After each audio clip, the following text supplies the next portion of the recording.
Hey guys, GHAZZY TV here with another Diablo 4 build guide video, and this time it is the Blood Surge Necromancer build guide. A link to the written guide is going to be in the descriptions down below. And I want to talk about a few things before moving on to showing you some gameplay footage for this build, and that is that I am currently level 83. I have a Paragon board with my max level glyph is, highest level glyph is only level 16, so it's very far behind in terms of power. Outside of this, we have a lot of gear pieces that are lacking very important stats, such as life, for example, which is something we should be stacking with this specific build. But I'm going to go through the generic details of this character as I create a map. I'm going to talk about that at the same time. Outside of that, it's very important to point out that the powers are rather important for this to work, but you can level with this build. But I will also say before moving on that if you are watching this guide further down the road after it's been posted, it might be outdated, which means that the written guide should be the guide you'll follow, because I'll be updating that if there's any changes that need to be done, rather than making a whole new video if I change a stat priority, for example. So make sure you check out the link in the description below.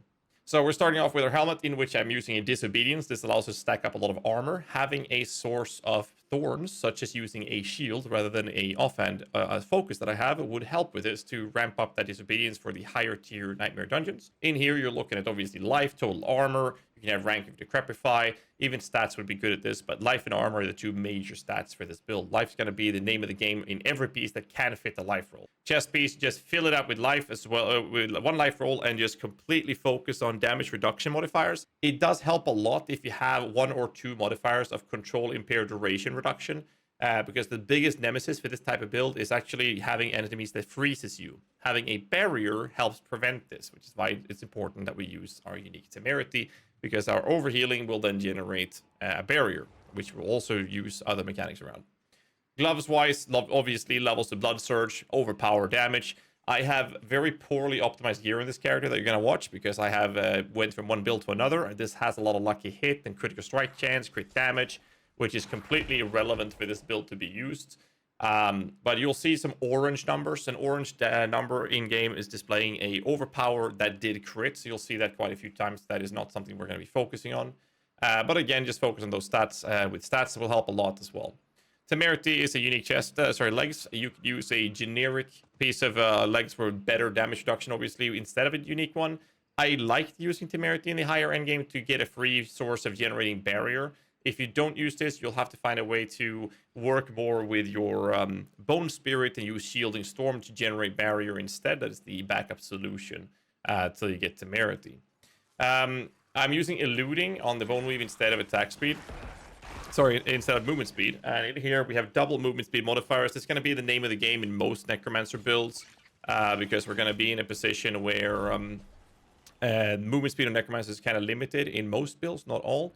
So having double movement speed, that is a generic movement speed roll, and one that gives us movement speed after you kill an elite, will help you make the build feel less wheelchairy. Weapon-wise, we're going to be using a... actually, there's quite a few different options. With Temerity, you can use a one-handed scythe that will ramp up your... whenever you do a kill, you get healed, which allows you to ramp up your barrier between packs, which is actually really good, and scythe has a very high-end damage, which helps this build quite significantly. I'm using a sword because I was crit-based in my previous build with this. Which is also why the stats on the item is very bad. You don't want basic skill damage, you don't want crit damage, you want overpower, vulnerable damage, intelligence, and those type of approaches to damage to close and stuff like that instead. The amulet, again, we have double movement speed, rank to corpse skills that's in here. You want rank to macabre skills, or going in for anything that scales the approach of your blood, such as the minor stats coming in here, such as the Tides of Blood. Looking at Coalesce Blood, for example, would be really good. I can roll on amulets as well. Outside of that, we're looking at the powers that are completely neglected. On the armor, we're using Might, which is increasing, giving our basic skill, giving a damage reduction, because when we are out of essence, we will be resorting in some situations, at least a single target, to using our basic skill. And the power on our gloves is Grasping Veins. This allows us to get a crit for our approach with Corpse Tendrils. You don't really need this. I haven't really decided exactly how I'm going to be tackling the approach of Grasping Veins. This is something that will be adjusted in the written guide in the descriptions when I've decided what to do with this, because its crit is a nice approach, but the new version that I'm trying out right now felt more stable, which I'll be showcasing in this video. And then we're using Ratmas Chosen, a weapon, which is just giving us blood skills overpower, giving us a ton of attack speed, which is crazy good because we're ramping up Essence single target with Hemorrhage to have an insane amount of attack speed from it after we've overpowered. On the amulet, we're using the scaling from the Echoing Blood Bathed from the Blood Surges. It just scales the damage from it. It's really good. And we have to use Starlight Loop. This is extremely important to regain our resources. As you can see, I have a really bad roll on this. And the fact is that we will proc this as well as Temerity when we are healing, which we do from using Blood Surge, picking up Blood Orbs, and all those mechanics. And the trigger Lucky Hit from the leggings as well. And also, if you use the Scythe, would give us essences back. So that's why it's very important to have a Starlight Loop.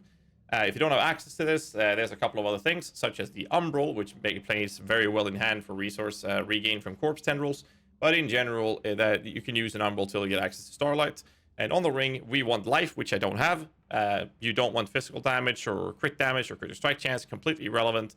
Instead, you're looking for damage to close enemies and those type of modifiers and overpower damage that would actually apply to this actual ability or build. Last ring would be similar mods, but in this case, I actually do have Golden Damage, Overpower, and Max Life. And only one mod that is bad, which is Crit Damage. And in this case, we're using Accelerating, which is increased critical strikes with our core skills, gives us attack speed, which makes the crit pretty good in that sense. I'm very likely going to change this, but again, I'm still fine-tuning the final details of the powers, but I want to showcase this build for you guys and adjust it in the written guide. Last but not least, it is a conceited offhand. You should have a shield for best capabilities on the higher Nightmare Dungeons, but in the lower tiers, like mid-tier, 20, 30, 40, 50, an offhand works fine. And this is because of the multiplicative damage scaling you get when you are having a barrier, which is very important. Outside of that, the modifiers on this is completely irrelevant and super bad for this build right now. But any sort of stats again with damage reduction would be good. Even cooldown reduction, if you're going to go for Shielding Storm, cooldown reduction is very attractive on both your helmet, amulet, and your offhand if you choose to run that to get that Bone Storm up and running often, which is another variant that you can run. So before we show you the gameplay, I'm going to quickly go through the fact that the Paragon board is not something I'm going to go in depth with in this video because it's going to be in detail in the written guide with the full board. But we are running a rather low level on the glyphs right now in the build. We are going to use a Blood Drinker for the Blood Orbs to fortify us. I don't have that right now. I'm lacking 5 intelligence. That is a way to gain the defense. We're not going to need that in the current state of this level, but later you're going to want that. Outside of that, we're going to run into the board, giving us Bloodbath. We're going to rush this, and then a ton of damage from here, picking up Territorial. And on the right hand, I'm starting off with Dominate, which is the main glyph you want to level. A tip here when you level is to start with Dominate once you get it. Put that in the first socket, and every time you do Nightmare Dungeons, just level it. Once you get to the next board, you move this glyph in here, and you socket in your Blood Drinker. And then when you get to the third board, you move the Dominate glyph in there if you want to be picky about maximizing the scaling. But this board is a Blood begets Blood. Last but not least, before we show the gameplay footage, is the skill tree. Maximizing Hemorrhage. If you're leveling with this build, do focus on Blood Surge, then maximizing Hemorrhage. But we're going to maximize this in the end game, picking up the attack speed through Acolytes, and Blood Surge, we're going for the guaranteed overpower every 5th attack. Skipping the entire Corpse and Macabre skill section, going for 1 curse in Iron Maiden, as well as 1 curse to Crepify. The reason we're doing this is because there's some capabilities of using the Damned. Now, the Damned power, which we're going to be adding to this build later, is a power that lets you get a multiplicative damage. No, sorry, not Damned. Sorry, that was for Shadow. My bad. I'm mixing up 2 builds here. The reason for the double curse is very simple. This is giving you the Abhorrent to Crepify for cooldown reduction, which is really strong to keep up the Shielding Storm for Bone Storm, because we're specking Bone Storm. And this is one of the most comfortable ways of clearing maps. Allows you to make it not cost any mana or essence, but gain essence for each enemy curse that doesn't have a curse of Iron Maiden on it already. This allows you to empty your entire essence pool on a pack of enemies, move up to the next pack of enemies without any essence, click this curse, and depending on how big the pack you're encountering is, you're going to have full essence again. Very, very comfortable, and the Abhorrent lets you get healed for each enemy that dies with this effect, which will ramp up your barrier. So you go from one pack with full barrier into the next pack, and when that pack is dead, your barrier should be smacked up again, and it's a very effective way for you to maintain the barrier the defenses. We're going to skip the transfusion and the blood orbs. The rest is just 1 point in the gruesome mending, because you're not ever supposed to be below 50% HP. This build is supposed to be giga tanky. So we're picking up all the other nodes and putting in points in corpse tendrils. The more points you put in here, the lower the cooldown. I put 3 points in this, and this is our source of vulnerable on enemies. And thanks to the Decrepify, With this allows us to reduce the cooldown when it triggers, so we can keep corpse tendrils vulnerable quite often, which is also why we have 3 points nude flesh, so that on single target, we're going to eventually generate corpses to apply vulnerable. It's not going to be super consistent, but it does give us bursts of damage. Obviously, standalone for damage reduction, as well as Memento Mori for the increased effect of our sacrifices, and the Death's Embrace for, again, damage reduction and damage output together with Amplify. Last but not least, we're sacrificing Skirmishers for the increased critical strike chance in this version. You could, if you're not going crits, you're going for non-physical resistances. And if you're going Skeleton Mages, you're going to do the 40% multiplicative damage modifier for the Overpower, and Golems you sacrifice for more HP. Currently, HP is 9,888 life, and let's show you the gameplay. So, the build is very simply going to be played in the sense that you're not going to waste your essence by sitting around killing a small pack of enemy. You're going to go for the objectives, killing elites. That's basically where both the experience and the loot is. This map is a tier 31 right now with some effects here. So now I have a lot of enemies around me. I'm just going to put this up, and everything on the screen and even outside the screen is going to die. Now, the next time I'll do this, I will not have the Overpower, and as you can see, it's a much less lower damage output. This is without the curse up. Now, my essence, I'm going to burn my essence down. The next pack, I'm going to be... next pack, I will be putting my curse up, and you'll see how effective the Iron Maiden is. So, the next pack, we are going to do Iron Maiden, as you can see, and now I have full essence again. That's how effective it is. And we do this. If I'm out of essence, I will simply use my basic skill. Or if there's enemies in the pack that I haven't cursed yet, I will use my Iron Maiden to recover. And that's literally how this build is played throughout the entire idea of clearing. Oh, that guy was mobile. And if you ever have troubles with any pack of enemies, the solution is that you click the Bone Storm. If there's corpses and you're struggling, you'll use Corpse Tendrils. That's literally the play. So we curse, full essence, I can use my damage, and everything will just melt. And as you see, my barriers is ramping up as this is happening. I'll have corpses, I can use corpse tendrils. And as you can see, it's just... I don't really care. I'm just standing there killing things. It's really, really, really comfortable. Out of essence, nothing to curse. Then we're going to resort to using our hemorrhage to recover essence. So in this case, I will use that to recover it. And that's literally the entire gameplay. It's such a lazy build. The original plan was actually to make this build never need to use hemorrhage. And that was something I've been unsuccessful at achieving, sadly. Again, out of essence, we use the basic ability. There's new spawns here. Then I can use my curse to get that back.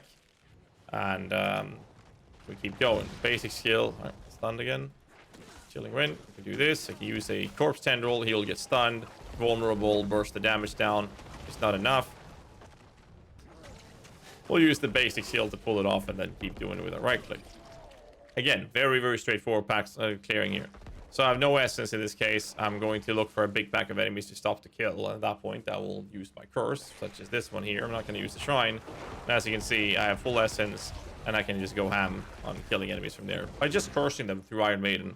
And it's just comfortable. It's a very comfortable build to play. It's tanky, gets the job done. But I don't know what else to say. It's just the fact that makes this build so good is how comfortable it is. And the gearing is one of the easiest ways to scale as well, because you're literally just looking for HP and damage reduction.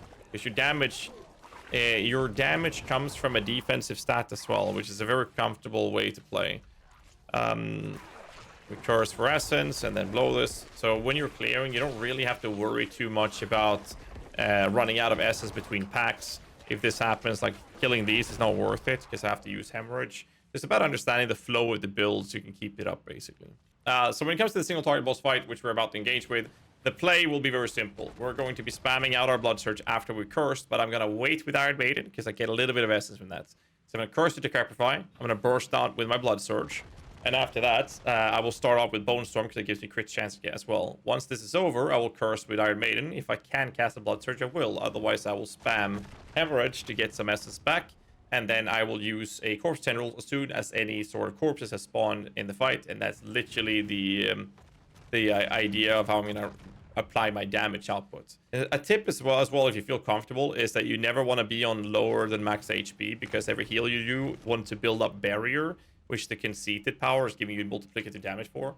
So I will actually use the life flask, just to make sure that I get that. And see the life regen is already ramping up my barrier. It's going to start declining, so I'm going to start the fight and you'll see how it goes. So first off, Decrepify, first damage, get my Bone Spirit up. I'm out of essence, I will do the curse, I get nothing. In this case, I will see that I have a corpse, I'll use Hemorrhage, Health, full energy. Corpse Tendrils, first off with more surges. Back to this, make sure the curses are applied. Blood Surging again. I have another corpse, I'll ramp up some essence, Blood Surge. Sorry, to Corpse Tendrils, and then into right-clicking instead. It's just so comfortable to play this build. I don't really know what else to say. It's such a basic understanding that your defense is your offense, and it makes the build so comfortable. But like I said, some tips that you can do. I prefer the crit approach to this, which is what I'm going to be showcasing in the build, because of the Corpse Tendrils and the crit strike chance is really nice with the overpower damage. However, I would recommend looking at the possibility of using a shield if you're going to push really high tier Nightmare Dungeons.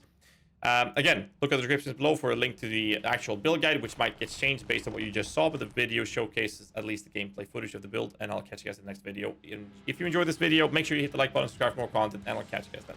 Till then, stay safe, keep rocking.